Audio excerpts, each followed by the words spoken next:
Hello dear student, welcome. तो अभी हम लोग कॉस्ट शीट पढ़ रहे हैं, ठीक है। एकदम बेसिक वाला, एकदम बच्चे वाला, ठीक है। छोटा बाबू वाला रहता है ना कॉस्ट शीट, वैसा वाला। अब इसमें क्या दिया आपको, एकदम बेसिक से दिया है, तो इसको अच्छी से समझते हैं क्या करना है। इससे खतरनाक खतरनाक सब अपलोड कर दिया, मैं बेसिक भी करा देता हूँ। अभी इधर बोला material consume, productive wages, chargeable expense. तो कॉस्ट शीट सॉल्व करने से पहले आपको कॉस्ट शीट का ना फॉर्मेट मालूम होना चाहिए। इसका स्क्रीनशॉट लेके रख लो, ठीक है, काम आ जाएगा। तो सबसे पहले सुनो, direct material, direct wages, direct expense, तीनों को ऐड करेंगे तो अपने को प्राइम कॉस्ट मिलेगा। क्या मिलेगा? Prime cost. फिर फैक्ट्री का खर्चा ऐड करेंगे तो वर्क कॉस्ट मिलेगा। ऑफिस का खर्चा ऐड करेंगे तो कॉस्ट ऑफ प्रोडक्शन मिलेगा। सेलिंग का खर्चा ऐड करेंगे तो टोटल कॉस्ट मिलेगा। इधर फैक्ट्री का आएगा खर्चा, इधर ऑफिस का आएगा, इधर सेलिंग का आएगा। तो सबसे पहले तीनों को सॉल्व करके प्राइम कॉस्ट निकालते हैं। प्राइम बोले तो मेन खर्चा।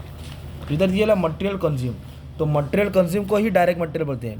मटेरियल कंज्यूम को ही क्या बोलते हैं? Direct material. याद रखना, ठीक है। ये तुम्हारा मटेरियल कंज्यूम है। कितना दिया मालूम है? 1 लाख। कितना दिया है? 1 लाख। तो ये 1 लाख लिख दिया, राइट। इसमें कोई डेबिट क्रेडिट नहीं रहता, कॉस्ट में सब ऐड करो रहता है। प्रोडक्टिव वेजेस, इधर एक वर्ड है देखो, वेजेस। तो डायरेक्ट वेजेस मतलब प्रोडक्टिव वेजेस, है ना। तो ये वेजेस तुम्हारा इधर आ जाएगा ना, किधर आ जाएगा? डायरेक्ट वेजेस में। कितना? 1,60,000। 1,60,000।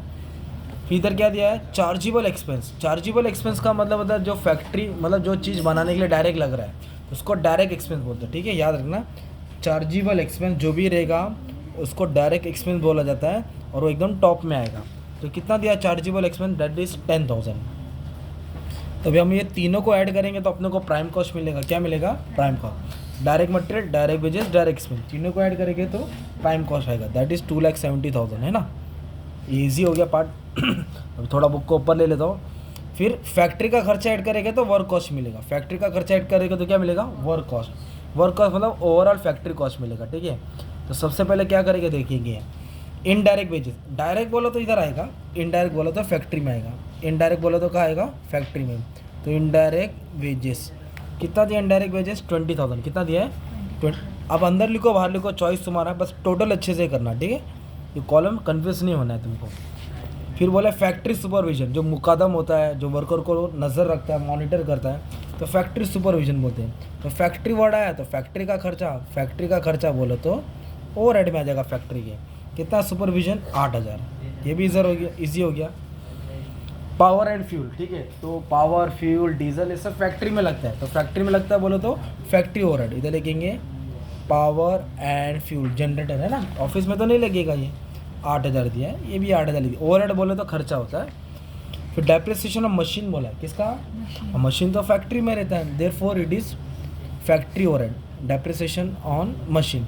हाँ, अगर डेप्रिसिएशन फर्नीचर है तो ऑफिस का खर्चा होगा ना। कितना दिया है? 12,000। नेक्स्ट क्या दिया है? मिसलेनियस बोला, मतलब छोटा मोटा अदर। पर इधर एक वर्ड है देखो, फैक्ट्री। तो फैक्ट्री आ गया तो क्या हो गया तुम्हारा? Factory overhead. फैक्ट्री आ गया तो क्या हो गया? फैक्ट्री। मिसलेनियस फैक्ट्री एक्सपेंस, उसका अमाउंट दिया है 2,000। कितना दिया है? 2,000। अब ये सबको क्या कर देंगे हम लोग? ऐड कर देंगे। 20, 8, 8 है ना, 12, 20, तो ये 50,000 है। कितना है? 50। ये 50 क्या मालूम है? तुम्हारा फैक्ट्री का खर्चा है ना। और ये 2,70,000 क्या है? Prime cost. तो इसको और इसको ऐड करेंगे तो आपको वर्क कॉस्ट मिलेगा। क्या मिलेगा आपको? Work cost. तो वर्क कॉस्ट कितना मिला? 3,20,000। कितना मिला? सिंपल। अब उसके बाद बोला office salary, sundry expense, rent. तो ये ऑफिस से रिलेटेड खर्चा होता है, और जो भी ऑफिस से रिलेटेड खर्चा रहेगा तुम्हारा ऑफिस ओवरहेड में आएगा। तो फटाक से लिख देता हूँ। क्या बोला है? ऑफिस सैलरी बोला है, ठीक है। ऑफिस सैलरी है। उसके बाद सन्ड्री एक्सपेंस, क्या बोला है? सन्ड्री। सन्ड्री मतलब छोटा मोटा एक्सपेंस, जनरल एक्सपेंस है। रेंट और रेट, रेंट भाड़ा। ब्रैकेट में देखो ऑफिस है, अगर फैक्ट्री लिखा रहता तो ऊपर डाल देते आप, ठीक है। अमाउंट लिख देते ना, 36, 8, 16 है ना। इधर है 36, 8, 16 है ना। अब इसको ऐड कर लेंगे तो 60,000 आ रहा है। कितना आ रहा है? 60। ये 60 क्या है? तुम्हारा ऑफिस का ओवरहेड। कौन सा ओवरहेड? ऑफिस का ओवरहेड है। फिर इसके बाद अपन को क्या करना है? इन लोगों को ऐड करना है। तो कॉस्ट ऑफ प्रोडक्शन आएगा। इसको और इसको क्या कर देंगे? ऐड कर देंगे। तो कॉस्ट ऑफ प्रोडक्शन आएगा 3,80,000। कितना आएगा? 3,80,000। फिर सेलिंग ओवरहेड बोले तो बेचने का खर्चा।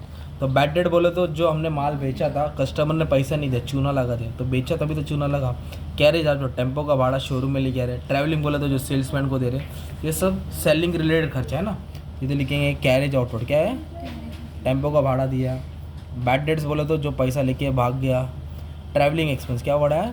ट्रैवलिंग जो सेल्समैन को दिया। बैड डेट्स कितना है 4000, इधर लिख दिया 4, चलो अंदर। कैरेज आउटवर्ड कितना है 6000, और ये कितना है 10। अब इसको ऐड करूँगा तो 20,000 हो जाएगा, कितना होगा 20। अब ये सब ऐड कर लेंगे तो अपने को टोटल कॉस्ट मिलेगा, क्या मिलेगा 4 लाख। तो टोटल कॉस्ट मतलब पूरा बनाने का खर्चा। टोटल कॉस्ट बोलो तो कॉस्ट शीट में भी और भी इसके आगे जाता है, चलो इधर लिख देता हूँ। मान लीजिए टोटल कॉस्ट है, क्या लिखा मैंने, ये लिखा प्रॉफिट, क्या लिखा, ये लिखा सेल्स, क्या लिखा सेल, मतलब इसके आगे भी 2 लाइन रहती है। ओके, तो टोटल कॉस्ट समझ लो 4 लाख है। टोटल कॉस्ट कितना है 4 लाख है, और उन्होंने सेल्स इधर दिया है, सपोज क्वेश्चन में सेल्स दिया है 5 लाख, सेल्स कितना दिया है, तो अपना खर्चा कितना हुआ 4 लाख, और अपने बेचा कितना 5 लाख। तो इसको इससे माइनस किया तो 1 लाख का क्या हुआ अपने को प्रॉफिट हुआ ना। मतलब ये कॉस्ट प्रॉफिट सेलिंग प्राइस, अगर 70 की चीज़ है मैं 100 में बेच रहा हूँ, है ना, कॉस्ट प्रॉफिट सेलिंग में 70 की चीज़ 100 में बेच रहा हूँ, तो 30 क्या हो गया प्रॉफिट हो गया। तो ये आगे की भी लाइन है, तो क्या याद रखने का, प्लस प्रॉफिट लिखेंगे, क्या लिखेंगे, फिर लास्ट में आएगा सेल्स, क्या आएगा। अभी क्वेश्चन में क्या सवाल पूछा था कि प्राइम कॉस्ट कितना, तो आपका आंसर आएगा 2,70,000। फिर पूछा वर्क कॉस्ट कितना, है ना, तो वर्क कॉस्ट बोलो तो ये होता है 3,20,000। फिर पूछा है कॉस्ट ऑफ प्रोडक्शन कितना, तो अब लिखेंगे 3,80,000। टोटल कॉस्ट कितना, तो ये लिखेंगे 4 लाख। तो ऐसा सम तुम्हारे को आता है। तो इससे जो खतरनाक सम है, जो हाई लेवल का है, TYBCom में आता है, वो सब सॉल्व कर दियो। बस आप लोग अच्छे से प्रैक्टिस कर लेना, ठीक है। Thank you very much and all the best for exam.